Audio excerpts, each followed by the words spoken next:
Betafo, c'est le village des forgerons. Nous sommes à 45 km à l'ouest d'Antananarivo. Ici, on s'active, on bat le fer tant qu'il est chaud. Pour acheter la matière première, ces villageois se sont groupés autour d'une mutuelle de solidarité, une MUSO, qui peut leur prêter pour cela l'équivalent de 300 € chacun. Lova fait la tournée des mutuelles de solidarité soutenues par Titem, l'institution de microfinance qui l'emploie. Titem prête de l'argent et fournit une assistance technique aux MUSO dans les zones rurales pauvres et reculées. Aujourd'hui, Lova propose une formation sur le compostage aux membres de la MUSO qui sont aussi agriculteurs. Quelques feuilles bien vertes de sisal, de la paille, de la terre, tout ça bien arrosé pour faire un bon engrais naturel. Avant d'être recruté par Titem, Lova a fait 2 années d'études en techniques agricoles. Quelquefois, il me demande, Lova, tu peux connaître plusieurs quelques techniques, par exemple la fabrication de compost, les techniques de l'agriculture, par exemple la culture de manioc, l'élevage de poules pondeuses. Lova suit les assemblées générales des MUSO. Celle de Betafo comprend 18 membres.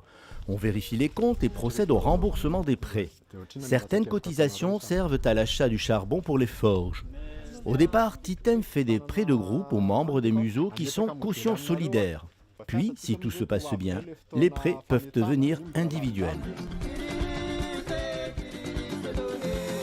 La CIDI s'est intéressée à Titem il y a 13 ans. Depuis, elle lui a octroyé de nombreux prêts et émis une garantie auprès d'une banque locale pour le financement des MUSO. Seulement 3% des prêts de Titem ne sont pas remboursés dans un pays où le taux moyen est de 10%. La petite institution progresse sagement pour mettre en synergie les aspects économiques et sociaux. Le travail de Titem ne consiste pas seulement à octroyer des crédits, mais également d'encadrer les gens afin qu'il y ait vraiment développement dans tous les domaines, quoi. Et pour plus d'efficacité, les personnels des institutions de microfinance comme Titem suivent des formations, entre autres sur la performance sociale. Ici, c'est FIDEV, Finance et Développement, une ONG malgache soutenue par la CIDI et le CCFD Terre Solidaire, qui assure ces formations. Le but est d'éviter le maximum d'écueils aux petits entrepreneurs qui empruntent. On pourrait facilement les surendetter et les enfoncer encore dans des difficultés financières et même dans la pauvreté, s'enliser là-dedans. D'où donc l'importance de l'intégration de la technicité sur l'analyse des capacités de remboursement, mais aussi de renforcer leur éducation financière. Ça fait déjà 3 semaines que j'ai parcouru le district pour donner des séances de formation aux membres des MUSO sur les thématiques telles que le leadership, la sécurité alimentaire et puis les techniques agricoles, quoi. Un autre partenaire de la CIDI à Madagascar, la PAMF, première agence de microfinance, intervient principalement en milieu rural pour 70%. Ce riziculteur, client de la PAMF, est fier de montrer à ses agents de crédit les canaux d'irrigation qu'il a creusés. Depuis 2012, il leur a emprunté l'équivalent de 8 600 € pour financer la réalisation de 12 km de canaux. Ce barrage a nécessité 4 tonnes de roches transportées à l'aide d'une simple remorque pendant 3 mois et demi. L'agriculteur projette de creuser 5 km de canaux supplémentaires pour irriguer une centaine d'hectares de riz. Pour cela, il devra emprunter encore 10 000 € à la PAMF. Matetika zany isan-taona zay tsy maintsy suivi zany atany aminazy ahoana fiantraikan'le findramam-bolana eto aminazy fa reo manaraka an'izany koa moa izy efa tapitra koa le prêt manaraka dia amin'izao fotoana zay mieritreritra indrana hanao prêt manaraka dia izy koa moa zany efa misy vary efa voavokatra dia atao GCV zany io vary io dia indram-bolako izy ankoatran'izay anatsarana an'ireto. Ce nouveau centre régional de la PAMF a été inauguré en février 2014.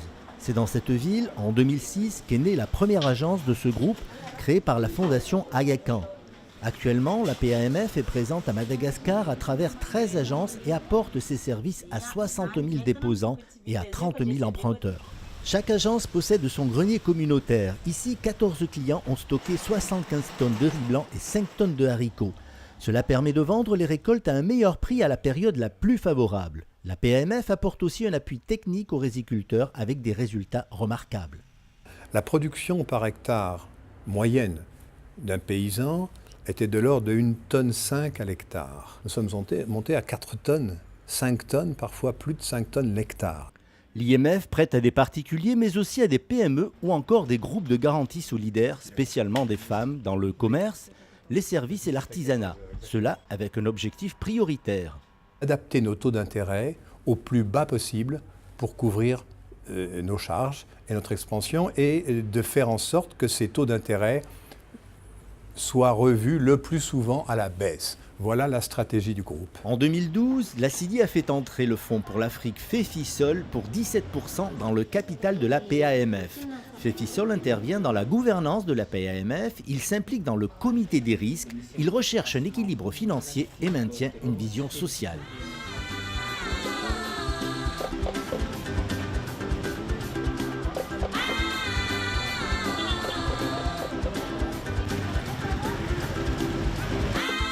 Ces jours de marché et les producteurs de cacao apportent leurs fèves à la coopérative de Mandroso. C'est une des 22 coopératives fédérées par l'UCLS, Union des coopératives de Lanzani-Sambirano, créée en 2009. 15 agriculteurs par coopérative livrent des fèves fraîches ou séchées et fermentées, ces dernières payées plus cher. Ils sont guidés dans leur choix par les techniciens de l'UCLS.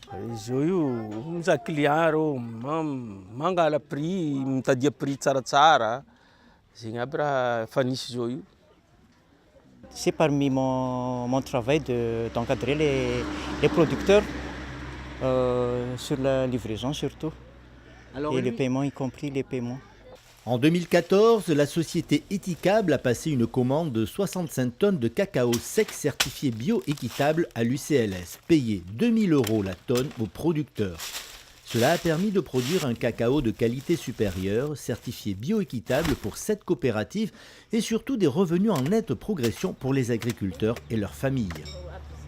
Chez les coopératives, il y a l'avantage des primes. Par exemple, il y a les primes de producteurs sur récolte, les primes de préparation, les primes de triage, les primes de qualité supérieure. Un prix de vente équitable est fixé avec l'acheteur en concertation avec la CIDI qui intervient pour avancer le paiement à l'UCLS. L'intervention de la CIDI depuis 2010 permet de payer les agriculteurs dès la collecte. De plus, grâce à ce financement sous forme de prêt, l'UCLS vend directement à Éticable sans passer par un exportateur et gagne ainsi en autonomie et en compétences. La CIDI met également à disposition de l'UCLS 2 intervenants locaux pour un appui technique.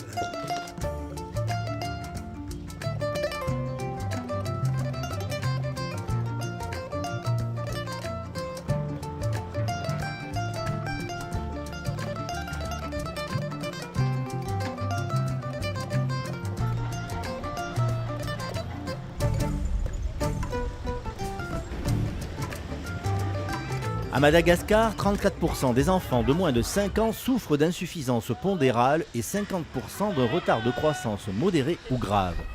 C'est pourquoi Nutrisas, depuis 2013, distribue un complément alimentaire, la Kuba Aina, dans les quartiers les plus pauvres.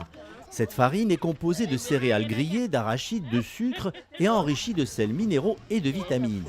Objectif pour Tantelli, vendre 100 louches, soit 4 kg de bouillie en 3 heures. Prix de la louche, 200 ariari, 6 centimes d'euros. De bonne qualité nutritionnelle, la cobaïna est 4 fois moins chère que la moins chère des farines concurrentes. On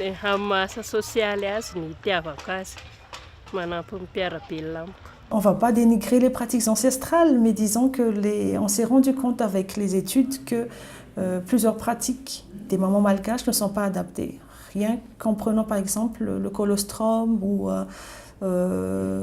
l'introduction trop précoce d'aliments de complément qui n'est pas du tout adapté, comme le jus de riz, le riz chouchou comme on appelle ici, fait en sorte qu'à partir de 6 mois, même moins, la malnutrition apparaît déjà chez l'enfant.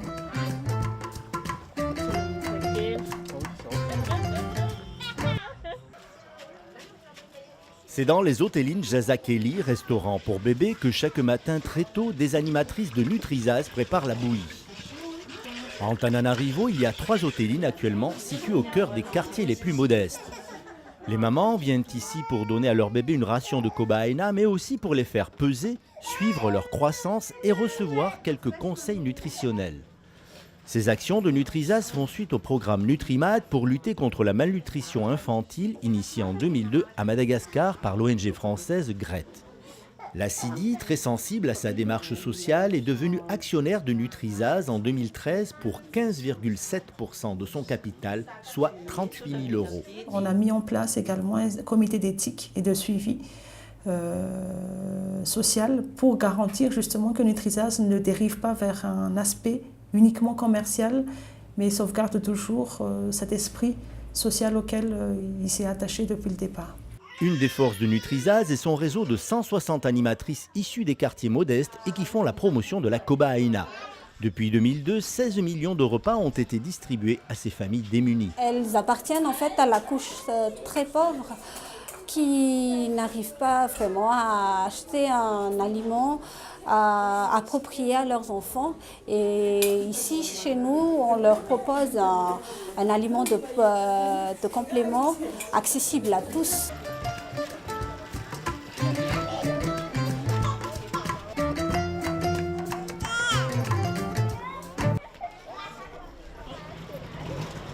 La cobaïna est également vendue en magasin. Eric livre quotidiennement une cinquantaine de clients. Actuellement, on trouve la cobaïna dans 2000 épiceries à Antananarivo. Elle y est vendue 250 à 300 ariary, soit 8 à 9 centimes d'euros. 10 grandes surfaces à Madagascar, dont 4 à Antananarivo, la proposent dans leur rayon. À côté de ses concurrents, bien plus chers, il se vend en moyenne 1 millier de sachets de cobaïna par mois et par magasin.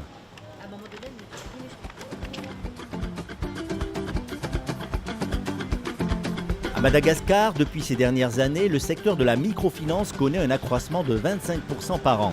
Pour s'adapter au marché, la CIPEM, institution de microfinance que la CIDI soutient depuis 1990, a accédé au statut de banque territoriale.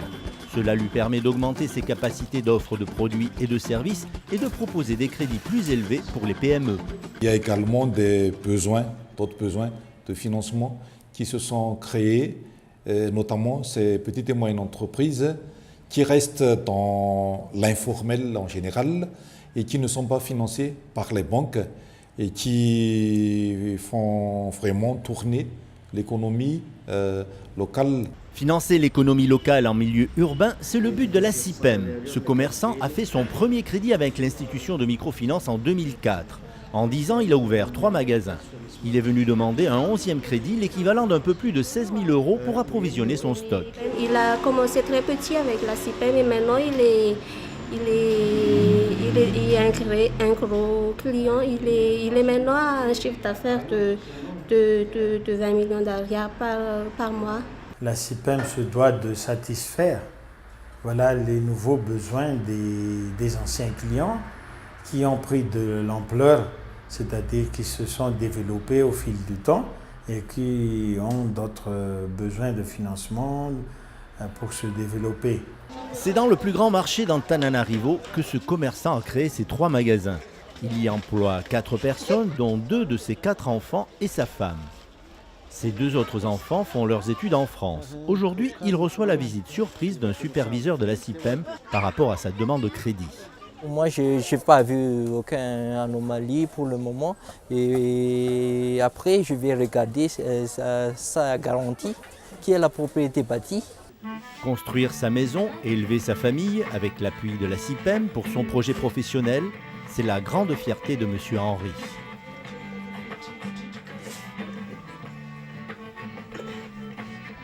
Autre exemple, autre réussite. En 2001, Jean Fidèle avait déjà contracté 3 emprunts auprès de la CIPEM. Il avait acheté des pierres semi-précieuses, une machine pour les tailler et une décortiqueuse de riz. Aujourd'hui, en 2015, cet entrepreneur a pu investir dans 2 autres machines pour transformer le riz paddy. Et sa femme et lui se sont lancés dans la confection de vêtements. Ils emploient 10 personnes pour cette activité. Actuellement, ils ont remboursé tous leurs crédits. Ils envisagent un nouvel emprunt auprès de la CIPEM pour créer un atelier de couture. La CIPEM grandit avec ses clients. Elle avait 60 salariés il y a 4 ans, elle en a 130 aujourd'hui. 15 agences, dont 6 dans la capitale, couvrent toute l'île. Objectif, ouvrir une agence chaque année avec des choix stratégiques pour aller vers une plus grande autonomie vis-à-vis de ses bailleurs de fonds.